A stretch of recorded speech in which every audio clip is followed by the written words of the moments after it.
चलिए बेटा, आज की क्लास में हम लोग एक ऐसे देश के बारे में पढ़ेंगे जो भारत के लिए सबसे ज़्यादा महत्वपूर्ण है, क्योंकि यही वो देश है जो कि भारत की अर्थव्यवस्था में काफ़ी ज़्यादा महत्वपूर्ण भूमिका भी निभाता है। किस रूप में निभाता है तो उसको देखते हैं कि भारत के बहुत से लोगों को रोज़गार प्रदान किया हुआ है, ठीक। और यही कारण है इस देश के साथ भारत का एक प्रमुख यानी इसका संबंध भी है ये। तो देश का नाम क्या है? उत्तर क्या होगा आपका? सऊदी अरब, ठीक। कि सबसे ज़्यादा रोज़गार देने वाला भारत को कौन है इस समय? सऊदी अरब है ये।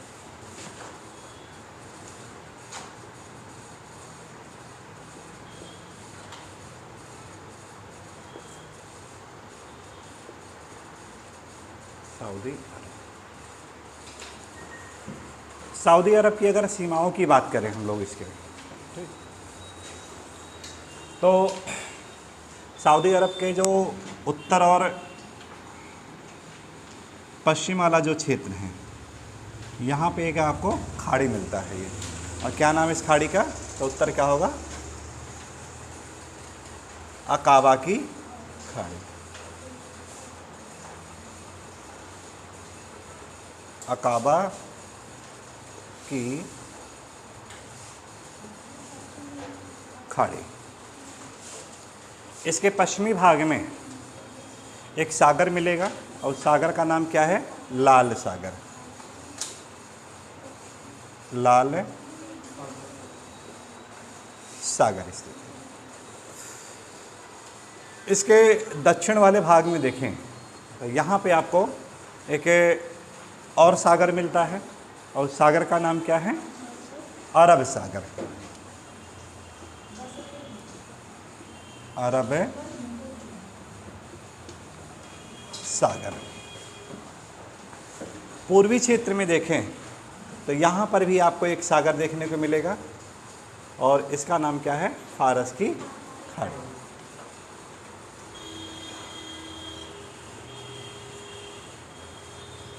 फारस की खाड़ी। तो इस प्रकार यहाँ से क्या निष्कर्ष निकला कि अरब एक ऐसा देश है जो कि तीन ओर से जल से और एक ओर से स्थल से यानी लैंड से घिरा है और इसी को नाम दिया जाता है प्रायद्वीप कहते हैं। और क्वेश्चन जो आपका आया है कि विश्व का सबसे बड़ा प्रायद्वीप बताइए, तो उत्तर क्या होगा? अरब प्रायद्वीप है ना। विश्व का सबसे बड़ा प्रायद्वीप अरब प्रायद्वीप। प्रायद्वीप से ही मिलता जुलता एक और वर्ड आता है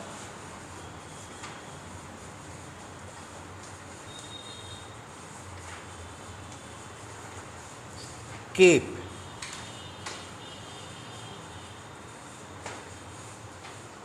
केप का मतलब क्या होता है? अंतरीप होता है। क्या होता है केप का? अंतरीप।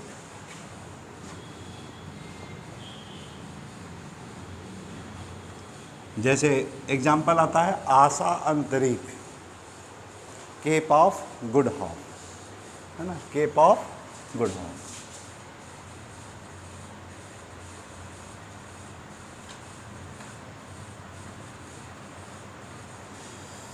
दोनों की परिभाषाएं सेम होती, चाहे प्रायद्वीप की बात ले लें और चाहे अंतरीप की ले लें। बस अंतर क्या होता है? एरिया का अंतर होता है। ये इसका एरिया ज़्यादा रहेगा, वो एक नुकीला पार्ट रहेगा जो कि समुद्र की ओर यानी निकला रहता है ये, ठीक। तो दोनों की परिभाषाएं क्या होती हैं? सेम होती हैं यहाँ पे आपकी। देशों की बात करें हम लोग तो इसके दक्षिण में जो देश हैं आपके यमन, यहाँ से देखें हम लोग,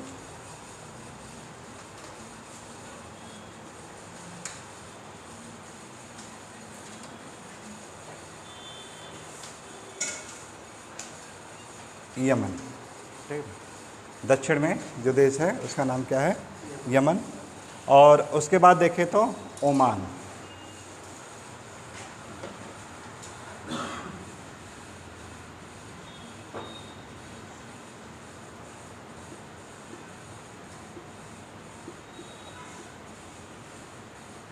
उसके बाद आपका ओमान।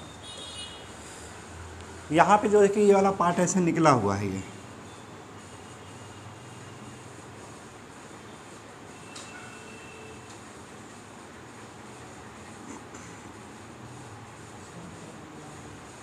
ये यहाँ का सबसे संपन्न एरिया में से एक आता है। कौन सा देश है ये? हाँ, यूएई, संयुक्त अरब अमीरात, या शॉर्टकट में कहते हैं हम लोग यूएई कहते हैं, यूनाइटेड अरब अमीरात। अमीरात का मतलब क्या होता है? यहाँ पे स्टेट है ये। अमीरात का क्या अर्थ है? स्टेट, यानी 7 राज्यों का एक समूह है ये, ठीक।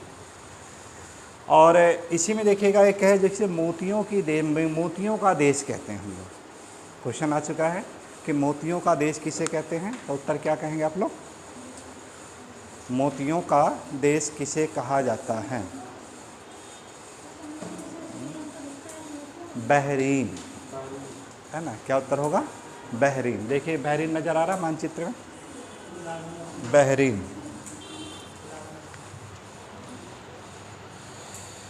तो ये वाला जो पार्ट देखिए निकला हुआ है, यहीं पर आपको ये मिलेगा थोड़ा सा, ये बहरीन वाला पार्ट ये है बहरीन। कैसे यहाँ पे मोती की खेती की जाती होगी? मोती की खेती कैसे करते होंगे? भारत करता है कि नहीं?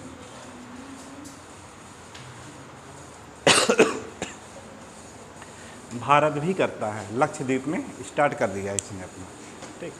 तो मोती का जो फार्मिंग करने के लिए क्या रॉ मटेरियल होना चाहिए हम लोगों के पास? प्रवाल, है ना? क्या होना चाहिए? प्रवाल होना चाहिए, ठीक। तो इस प्रकार यहाँ पे यानी प्रवाल तो ज़रूर पाया जाएगा, नो डाउट। फिर प्रवाल के लिए उपयुक्त दशाएं भी होनी चाहिए कि ज़्यादा गहरा ना हो, है ना? जो सागर है ज़्यादा गहरा ना हो, ज़्यादा गंदगी ना हो, और ज़्यादा साफ़ सुथरा भी ना हो, अधिक तापमान भी नहीं होना चाहिए, लवणता भी क्या होनी चाहिए? एक औसता होना चाहिए, है ना? तो ये सारी चीज़ें क्या है कि प्रवाल की उपयुक्त दशाओं से कोरिलेटेड है। तो हाँ, विश्व, तो विश्व में जहाँ जहाँ पर ये सारी कंडीशन पाई जाएगी उस स्थान पर क्या होगा? आपकी प्रवाल की यानी दशाएं पाई जाती। इसी से रिलेटेड पूछा जाता है कि विश्व में कौन सा द्वीप है जो प्रवाल निर्मित है? तो जहाँ पे प्रवाल निर्मित होगी वहाँ पे जैव विविधता सबसे ज़्यादा पाई जाती है, उपजाऊ क्षेत्रों में से एक होता है। क्यों? क्योंकि वहाँ पर क्या होगा? पल्लवक काफ़ी ज़्यादा पाए जाते हैं, पल्लवक जो कि उनके भोजन का प्रमुख है स्रोत हो जाता है ये, ठीक है।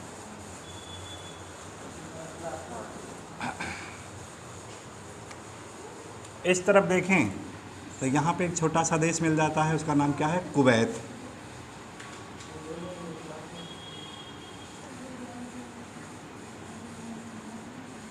छोटा सा देश क्या मिलेगा? कुवैत, ठीक। और उत्तर की तरफ इसकी सीमाएं हैं जो किससे मिल जाती हैं? इराक से मिलती हैं।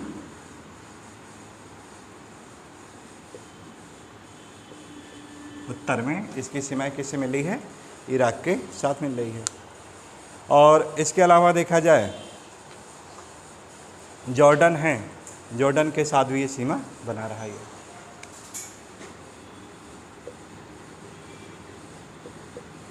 जॉर्डन के साथ भी बना। तो ये तो यहाँ से इसकी सीमाओं से रिलेटेड हो गया कि किन किन देशों के साथ इसकी सीमाएं ये टच कर रही है। अब बात आती है कि इसके भू क्षेत्र से क्या कोई रेखा गुजर रही है? एक से सबसे महत्वपूर्ण क्वेश्चन आता है कि यहाँ से गुजरने वाली कौन सी प्रमुख रेखा है? तो उत्तर क्या होगा आपका? कर्क रेखा, है ना? और कर्क रेखा एक ऐसा है जो कि मक्का और मदीना के दोनों के मध्य से होकर के गुजरती है। देखिएगा जहाँ से कर्क रेखा गुजर रही है उसके दक्षिण में आपका मक्का है और उत्तर में आपका है मदीना, और वहीं से बीच में से गुजर रही है कि आपकी कर्क रेखा गुजर रही है। मिल गया होगा, देखिए।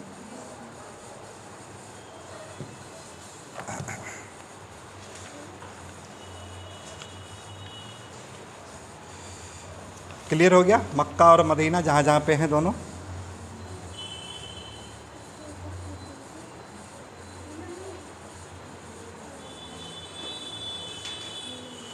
और दूसरा चीज़ है कि यहाँ पे जो बसा आपका यूएई, यूएई से भी क्या हो रहा है कि ये रेखा गुजर रही है ना, यूएई से भी ये रेखा गुजरती है।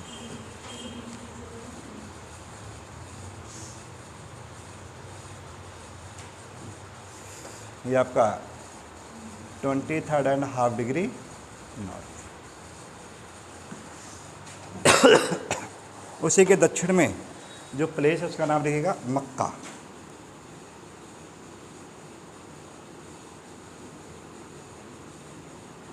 एक बार क्वेश्चन आया, मक्का क्यों प्रसिद्ध है?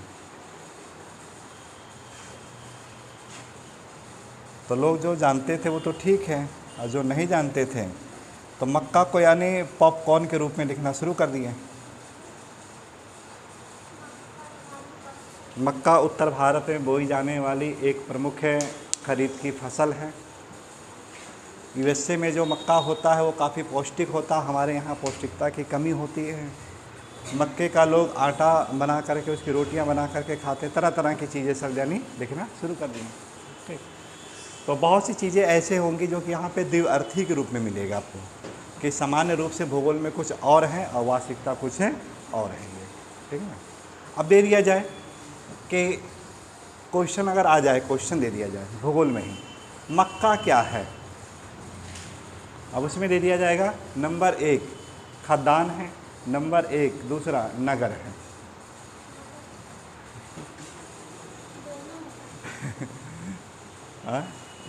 अब बड़ा पेचीदा सवाल हो जाता है ये, ठीक है ना।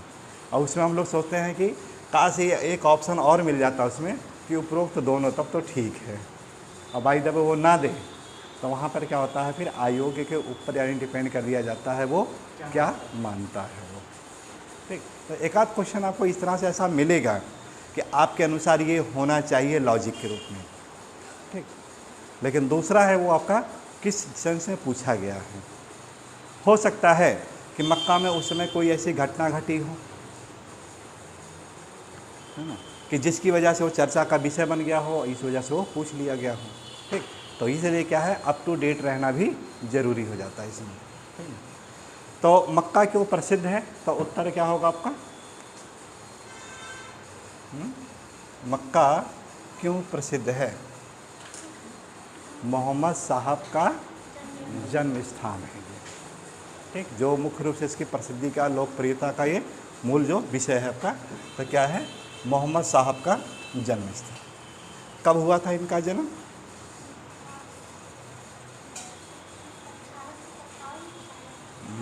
मोहम्मद कहाँ 1852 की चले गए,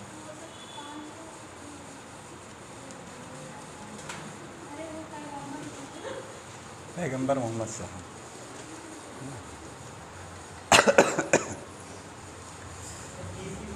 570 ईस्वी। पिछला वीडियो नहीं देख रहे हैं, इसे पूरा बताए हैं, इस्लाम धर्म की उत्पत्ति पूरा पढ़ाए हैं इसको, है ना। इराक और इस्लाम धर्म की उत्पत्ति से रिलेटेड जो वीडियो है उसमें इसका पूरा जिक्र किया गया है। ठीक है ना, कि 570 ईस्वी में क्या हो रहा है कि इनकी ये जन्म हो रहा है ये। तो कोई देखिए जो व्यक्ति इतने आसानी से महान तो नहीं हुआ होगा। आज जैसे हम लोग इनकी पूजा करते हैं, आराधना कर रहे हैं हम लोग, ठीक है ना, इनको एक गॉड का जो रूप दिया जाता है, तो इनका भी जीवन क्या होगा, उसी तरह से होगा जैसे श्री रामचंद्र की तरह या भगवान कृष्ण की तरह काफ़ी ज़्यादा यातनाएं झेलनी होगी, काफ़ी ज़्यादा गालियाँ खाई होंगी, लोगों के ताने सुने होंगे, है ना।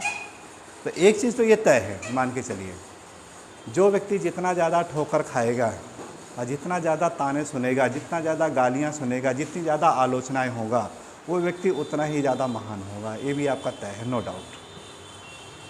बस क्या है, उसके अंदर वो सहनशीलता आ जाएगी।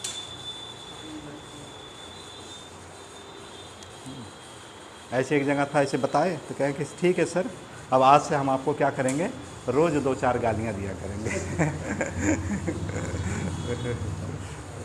तो वो तो सब चीज़ें हो जाती हैं, मजाक की चीज़ हो जाती है। ठीक, तो इनके साथ भी ये घटनाएं घटी थी कि इनका जन्म तो यहाँ पर हुआ, लेकिन इनका जो अंतिम क्षण था, इतनी यातनाएं दी गई इनको, और विवश होकर के मक्का से यानी छोड़कर इनको मदीना जाना पड़ा गया। इसी कर्क रेखा के उत्तर में आपका मिलेगा क्या, मदीना मिल जाता है ये।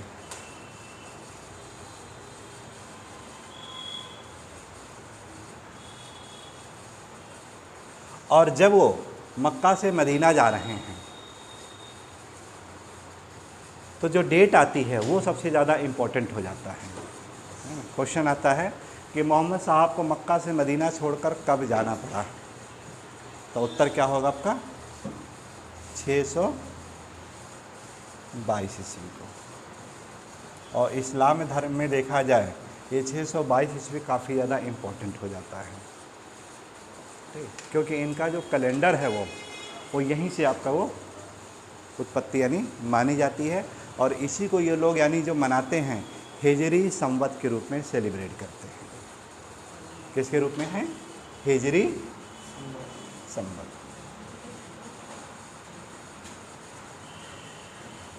हिजरी संवत के रूप में मनाते हैं। तो ये भी देखिए आपका एक इम्पॉर्टेंट हो गया क्वेश्चन कि हिजरी संवत की शुरुआत कब हुई है, तो उत्तर क्या होगा आपका 622 ईस्वी को हुआ था ये।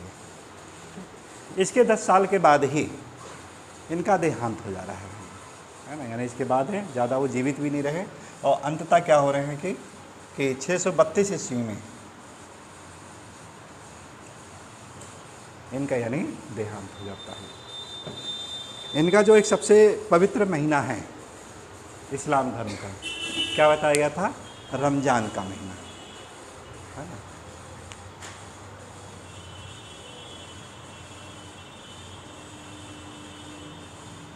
रमज़ान के महीने में कहा जाता है कि इनके साथ कैसे भी पेश आइए आपकी सारी गलतियों को माफ़ कर देते हैं। रमज़ान के महीने में कभी किसी जो एक सब नेगेटिव भावना इनके जैसे संस्कृतियों से दूर रखने की बात की जाती है। रमज़ान में किसी भी मुस्लिम से मिल कर के देखिए आप, ऐसा सौहार्दपूर्ण यानी आपके साथ बिहेव हर चीज़ से रिलेटेड अपनापन, ठीक। और ये भी कहा जाता है कि इस समय क्या होता है कि अपने सारे गलतियों का ये प्रायश्चित भी करते हैं।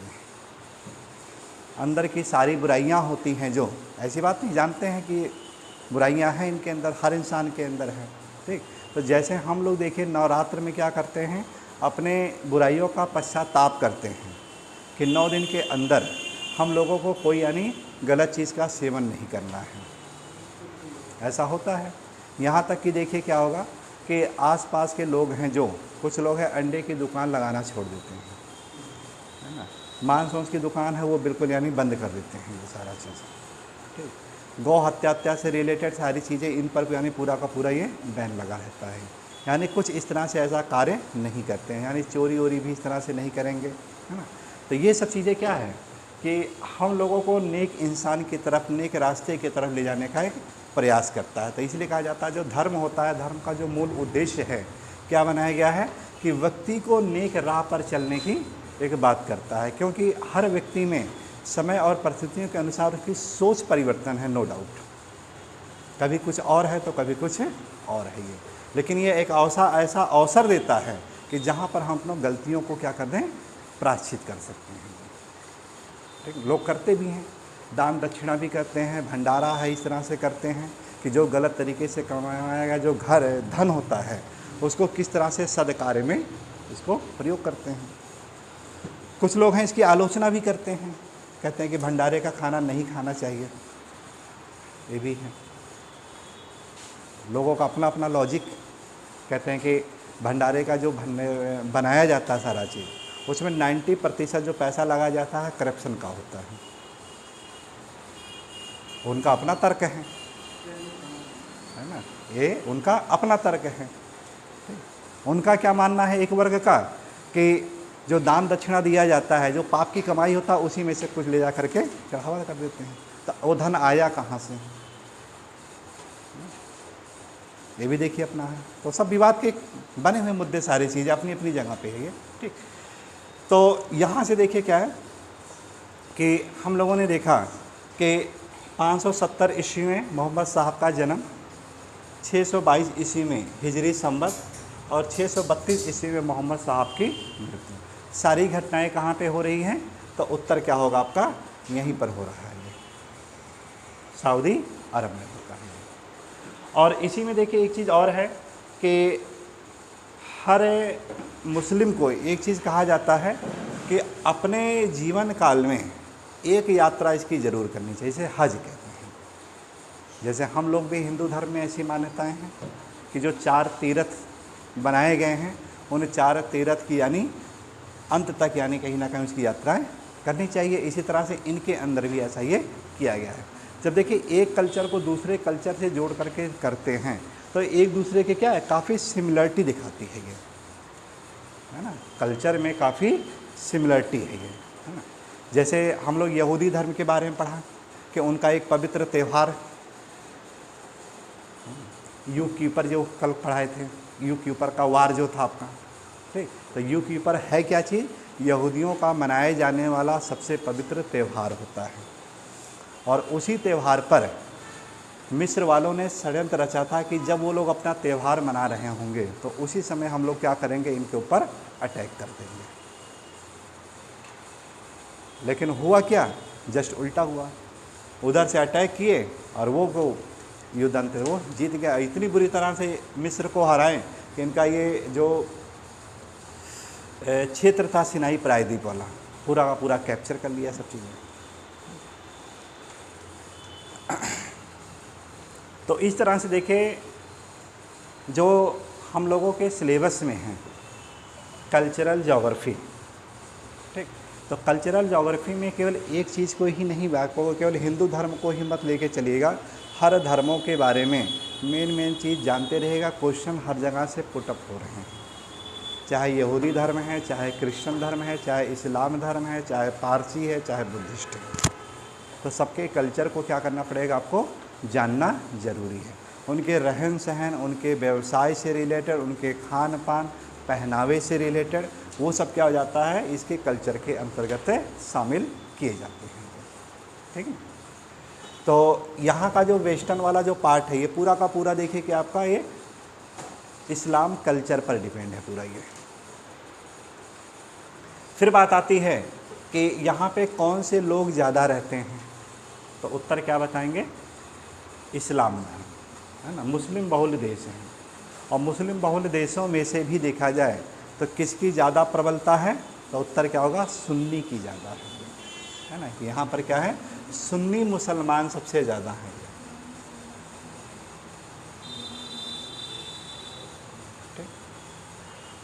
और विश्व में सबसे ज़्यादा अगर बात करें कि शिया की बहुलता कहाँ पर है, तो उत्तर क्या होगा, ईरान में है। यहाँ पे आपका है ये शिया। तो इससे देखिए एक चीज़ और क्या यहाँ से निष्कर्ष आ रहा है मैप से, कि जो फारस की खाड़ी है मुस्लिम को कहीं ना कहीं 2 उपवर्गों में डिवाइड कर रही है। क्यों? उस पार शिया बहुल और इस पार क्या है, सुन्नी बहुल। अपना ये क्या हो रहा है कि दोनों का एक है विभाजन का कार्य कर रहा है ये। इराक देखें तो इराक में भी किसकी बहुलता है, ये शिया की है।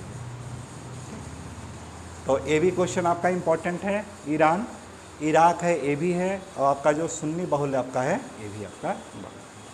भारत की बात करें तो भारत में किस वर्ग की प्रधानता है, तो उत्तर क्या बताएंगे, सुन्नी वर्ग की प्रधानता ज़्यादा है। पाकिस्तान में है, वहाँ पर किस वर्ग की प्रधानता है, तो सुन्नी वर्ग ज़्यादा है वहाँ पर। इसके बाद अगर हम लोग देखें इंडोनेशिया की बात करें तो इंडोनेशिया में किसका है, सुन्नी वर्ग यानी प्रधानता ज़्यादा है। अफ़गानिस्तान में भी सुन्नी है,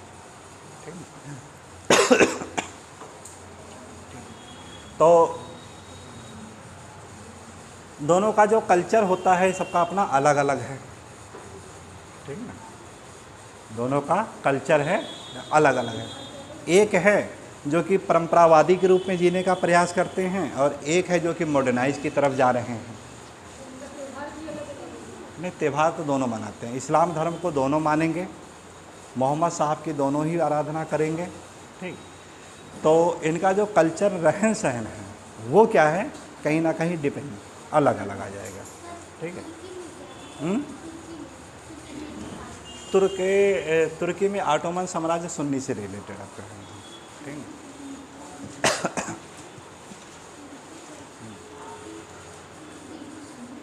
हाँ, एक चीज़ ये है कि जो शिया जो लोग होते हैं ये एजुकेशन को बहुत ज़्यादा प्राथमिकता देते हैं, ठीक है ना। किसकी प्राथमिकता दे रहे हैं? एजुकेशन को ज़्यादा प्राथमिकता दे रहे हैं। अपने भी समाज में ऐसे ऐसे देखिए तरह तरह के सब डिवाइड किए गए हैं, जैसे मौर्य कुशवाहा में देखिए क्या है, एजुकेशन काफ़ी ज़्यादा है। यादव वर्ग में इस तरह से भी विभाजन है ना। तो अलग अलग सबके हर जातियों में किन्होंने क्या किया है, उप विभाजन किया हुआ है। तो एक वर्ग क्या करता है कि एजुकेटेड यानी काफ़ी ज़्यादा हो चुका है, दूसरा है उनका कम है। जो एजुकेटेड ज़्यादा हुआ है वो अपने आप को मॉडर्नाइज कर लिया है। क्यों? क्योंकि उनकी पर कैपिटा इनकम क्या है, ज़्यादा हो गई है। पर कैपिटा इनकम ज़्यादा हो गई और एक की पर कैपिटा इनकम क्या है, कम है। तो परंपरावादी समाज को लेके चल रहा है वो, ठीक। तो ये इनके कल्चर का कहीं ना कहीं क्या है। अब देखिए जो एजुकेशन होता है और पर कैपिटा इनकम होता है, वे व्यक्ति के कहीं ना कहीं रहन सहन, खान पान, पहनावे, भाषा, बोली, हर चीज़ में क्या होगा, फ़र्क अपने आप ला देगा। क्यों लाएगा? एक व्यक्ति है जो कि शहर में पढ़ा लिखा है, एक व्यक्ति है जो ग्रामीण क्षेत्र है, दोनों के कल्चर में क्या होगा, कहीं ना कहीं आपको भिन्नताएं देखने को मिलेगी, स्वाभाविक है, ठीक। तो कल्चर जो देखिए भिन्नताएं ला रहा है, तो उसको किस वजह से ले आ रहा है, वो एजुकेशन की वजह से ले आ रहा है।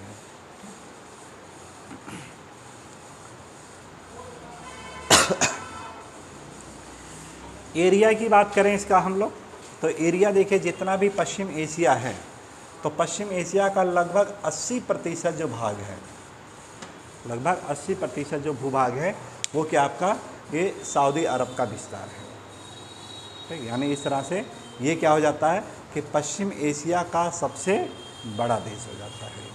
पश्चिम एशिया का क्या है, सबसे बड़ा देश के रूप में स्थापित हो जाता है। इसके पश्चिम में देखें हम लोग, तो यहाँ पे देखिए आपको एक बंदरगाह मिलेगा, जेद्दा। मैप में देखिएगा आप लोग, जेद्दा बंदरगाह, बिल्कुल जहाँ पे मक्का है, मक्का के ठीक है पश्चिम में, मक्का के ठीक है पश्चिम में जाइएगा, जेद्दा।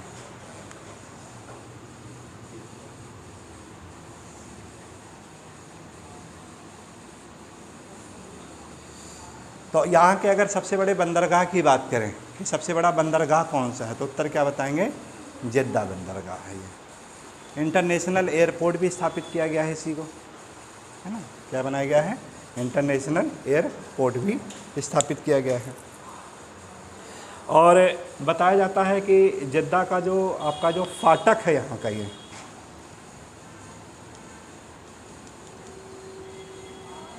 तो अब ये बताइए यहाँ से कि अगर कोई व्यक्ति हज करने जाएगा मक्का, तो कहाँ उतरेगा वो, तो उत्तर क्या होगा, जेद्दा इंटरनेशनल एयरपोर्ट पर उतरेगा। और जब ये यहाँ उतरता है तो मक्का जाने के लिए क्या एक बड़ा सा फाटक है, गेट बनाया गया है।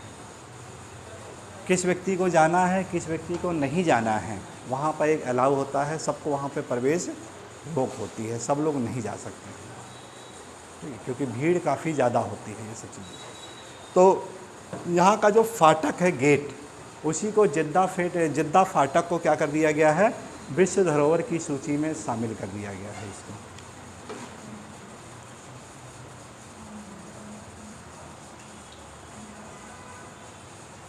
विश्व धरोहर की सूची में इसको शामिल किया गया है। तो उत्तर क्या होगा आपका, जेद्दा फाटक।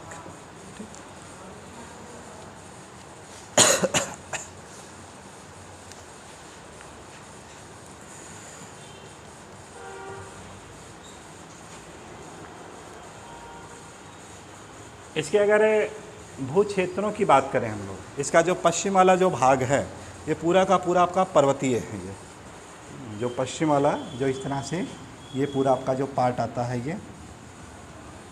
ये कैसा आपका ये पर्वतीय क्षेत्र है, पूरा ये पर्वत है। मध्य वाला जो क्षेत्र है पूरा का पूरा ये पठारी क्षेत्र है। ये मध्य वाला क्षेत्र कैसा है, पूरा का पूरा पठारी क्षेत्र है। और उत्तर वाला अगर बात करें तो पूरा का पूरा ये आपका मरुस्थलीय क्षेत्र के अंतर्गत ये आपका शामिल होता है, ये है ना। तो मरुस्थलों में देखें यहाँ पे जो मुख्य रूप से आपका है कि उत्तर में अल नाफूद मरुस्थल, कौन सा मरुस्थल है, अल नाफूद, अल नाफूद मरुस्थल स्थित है। कहाँ पे है आपका, उत्तरी भाग में। दक्षिण वाले भाग में देखें तो यहाँ पर भी एक आपको मरुस्थल दिखाई देता है, जो कि यहाँ का सबसे बड़ा मरुस्थल के रूप में आपका ये स्थित है, और उसका जो नाम है रब अल खाली, है ना। उसका क्या नाम है, रब अल खाली मरुस्थल इसके दक्षिण में है।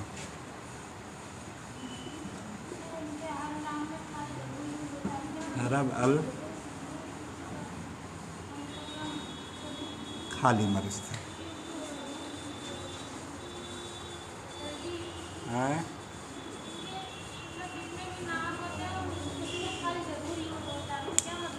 फारसी में ऐसा किया गया है सपना, उनकी अपनी भाषा है कि अल शब्द को ये लगाना, अली शब्द को लगाना, है ना, कहीं ना कहीं।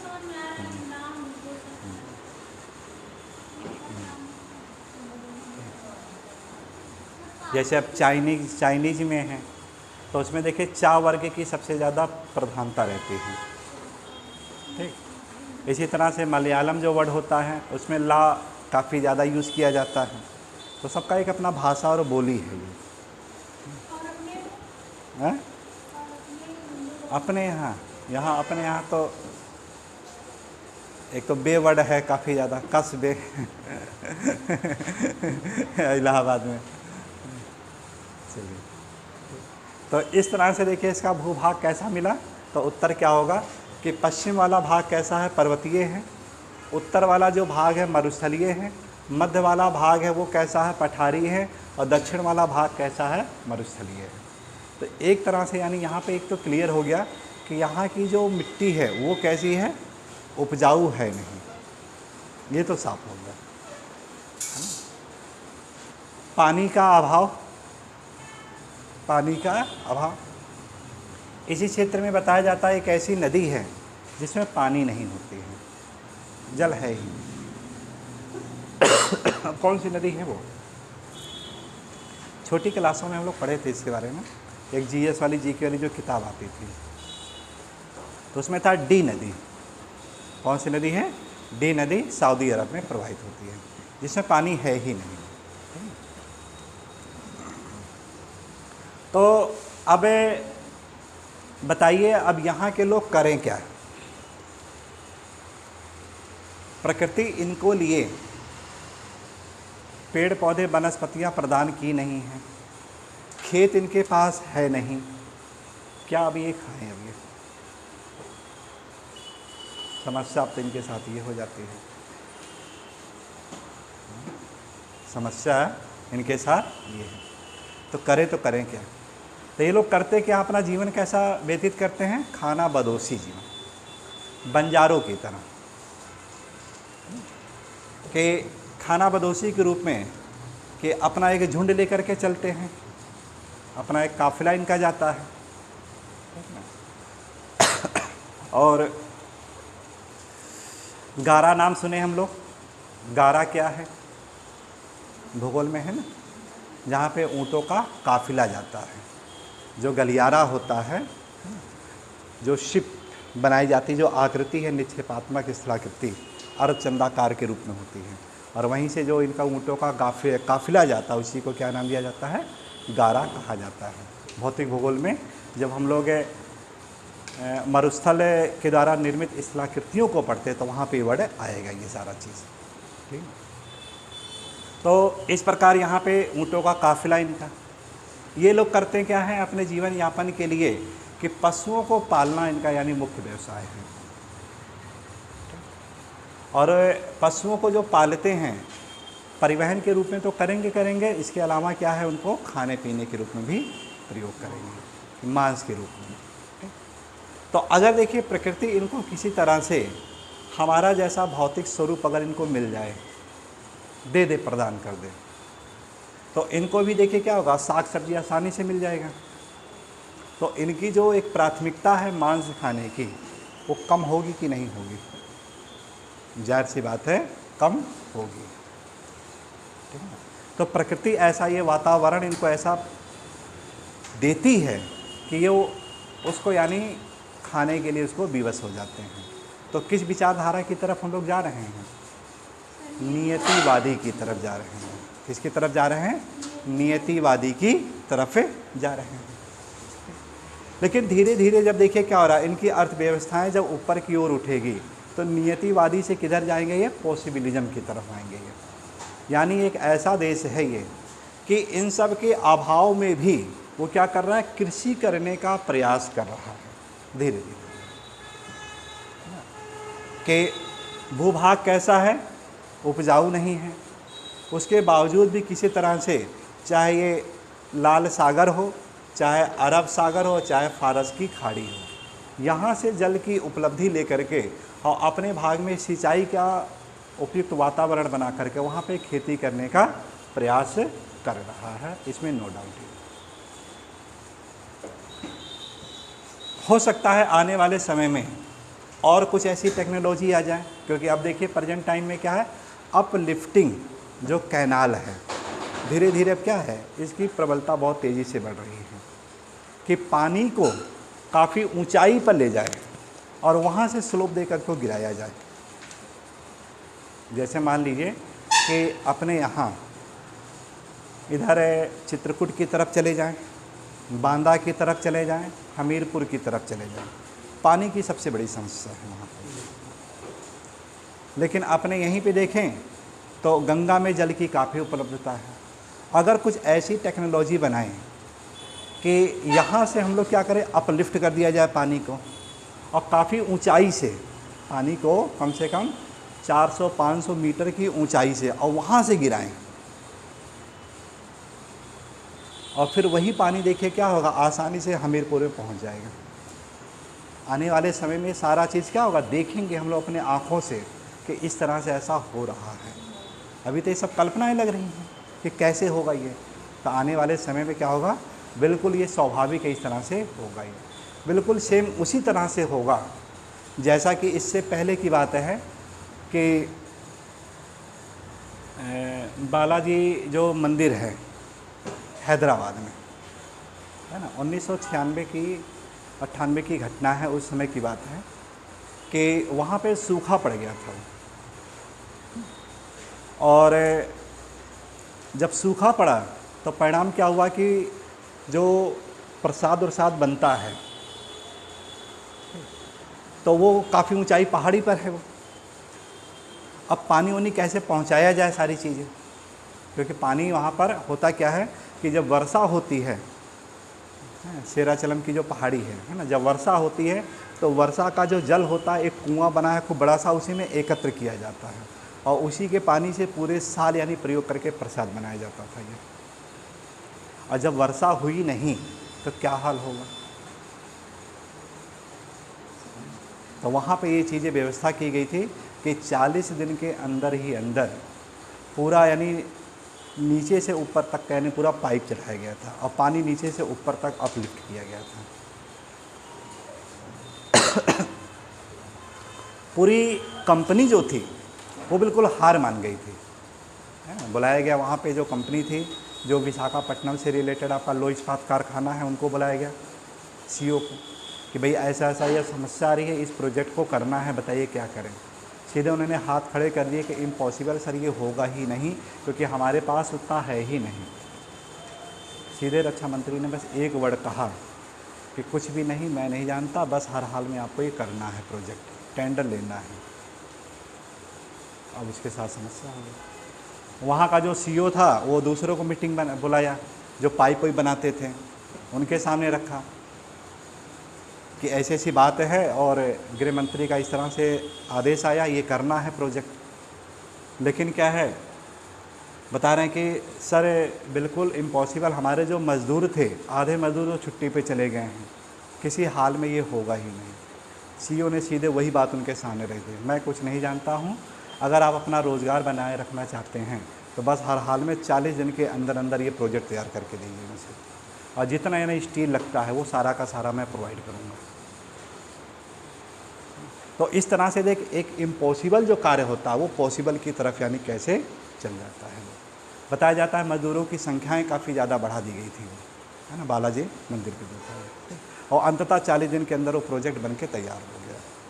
तो कुछ ऐसा देखिए हम लोगों के सामने भी होता है, जब एग्ज़ाम की डेट आ जाती है और कहते हैं कि अभी ये वाला पढ़ना है, ये पढ़ना है, ये पढ़ना है, ये पढ़ना है, ये तो इम्पॉसिबल है, 40 दिन के अंदर होगा ही नहीं। तो कुछ लोग क्या करते हैं, एग्ज़ाम की डेट टलवाने का प्रयास करते हैं। लेकिन वहीं पर कुछ लोग कहते हैं नहीं, मुझे करना है, हर हाल में करना है, चाहे किसी भी तरीके से करना हो, चाहे कोई भी कार्य छोड़ करके करना है, अंततः मुझे अपने लक्ष्य को हासिल करना है।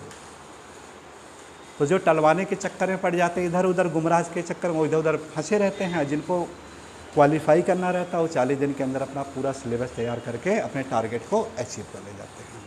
तो ये सब देखिए क्या है, ये सब हमको प्रेरणा देती है ये कि विषम परिस्थितियों, देखिए सामान्य परिस्थितियों में हर कोई कर सकता है ना, लेकिन विषम परिस्थितियों में जो इस तरह से आगे बढ़े वो सबसे ज़्यादा यानी महत्वपूर्ण भूमिका निभाता है ये सारी चीज़ें। तो इस तरह से इसके सामने भी देखिए क्या है कि आने वाले समय में ये क्या करेगा, पानी की समस्याएं जो हैं, सिंचाई की समस्याओं को दूर कर ले जाएगा, नो डाउट। ये क्यों? क्योंकि इसके पास क्या है कि खनिज तेल का सबसे बड़ा भंडार है, विश्व का सबसे ज़्यादा यानी खनिज का भंडार किसके पास है, तो उत्तर क्या होगा, सऊदी अरब के पास है। और जब इसके पास है तो इसका आय का साधन भी होगा, और जब आय का साधन होगा तो परिणाम क्या होगा कि इसकी मुद्राएं जो होगी उसका ये प्रयोग कहीं ना कहीं करेगा ये। और इस तरह से अपने जो मरुस्थलीय क्षेत्र है, तो मरुस्थलीय क्षेत्र को उसी तरह से ये हरा भरा कर ले जाएगा, जैसे इंदिरा नहर के द्वारा भारत का जो हनुमान नगर वाला जो क्षेत्र है, गंगा नगर वाला जो क्षेत्र है, उस क्षेत्र को क्या कर दिया गया, हरा भरा कर दिया गया, जैसलमेर एरिया को कर दिया गया। वो भी तो एक इम्पॉसिबल कार्य था, वो भी एक कैसा था, इम्पॉसिबल कार्य था। लेकिन क्या हुआ कि गवर्नमेंट ने वैसा वो सब किया, सारा चीज़ प्रोजेक्ट है किया गया। आज वर्तमान में देखें कि अमृत क्रांति योजनाओं की बात की गई है, नदियों को आपस जोड़ने की बात की गई, इतनी ज़्यादा आय हो रहा है, इतनी ज़्यादा संपत्ति हो रहा है, लेकिन उसके बावजूद भी क्या हो रहा है कि उस प्रोजेक्ट को कहीं ना कहीं लॉन्च नहीं किया जा रहा है। तो कहीं ना कहीं क्या है, हम लोगों की खामियां हैं कि इतना हम लोग टैक्स भर रहे हैं, है ना। पहले तो जीएसटी भी नहीं होता था, उतना रेवेन्यू भी नहीं आता था, उसके बावजूद भी देखिए क्या हो रहा है कि वो सारे प्रोजेक्ट हैं उसके द्वारा बनाए गए हैं। आज प्रेजेंट टाइम में इतना ज़्यादा जीएसटी भी आ रहा है, सब कुछ आ रहा है, उसके बावजूद भी क्या है, योजनाएं धराशायी उसी तरह से पड़ी रह गई हैं। ज़्यादा कोई सवाल जवाब करता है कि हमारा पैसा कहाँ है, ये कहाँ है, हम जो टैक्स दे रहे हैं, तो सीधे उनको कहते हैं अच्छा बहुत ज़्यादा बोल रहे हैं, तुरंत यानी ईडी की जांच करवा दीजिए, इनके ऊपर बोलती बंद करवा दीजिए। तो ये सारी ये क्या है, मूल समस्याएं हैं, और इन समस्याओं की वजह से क्या हो रहा है, देश का जो विकास है वो अधूरा रह जा रहा है।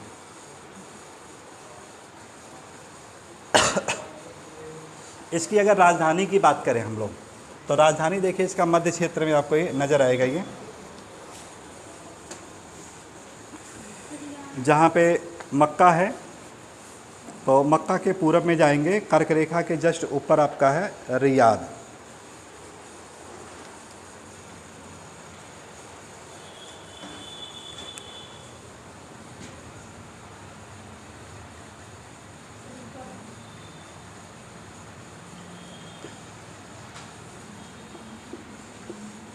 रियाद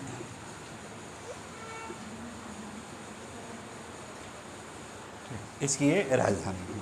ठीक, शासन व्यवस्था की बात करें तो यहाँ की शासन व्यवस्था कैसी है, तो उत्तर क्या होगा, यहाँ पे आज भी राजतंत्रात्मक शासन व्यवस्था है। और जो राजा है वो किस समुदाय से रिलेटेड है, तो उत्तर क्या होगा आपका, सुन्नी समुदाय से कोरिलेटेड है आपका। तो ये सब मुख्य रूप से इसकी जो भूमिकाएं थी, है ना, जो ऐतिहासिक के रूप में, इसके कल्चर के रूप में, इसके भौगोलिक के रूप में हम लोगों ने देखा। अब इसी को आगे हम लोग क्रमबद्ध करके कर लेते हैं।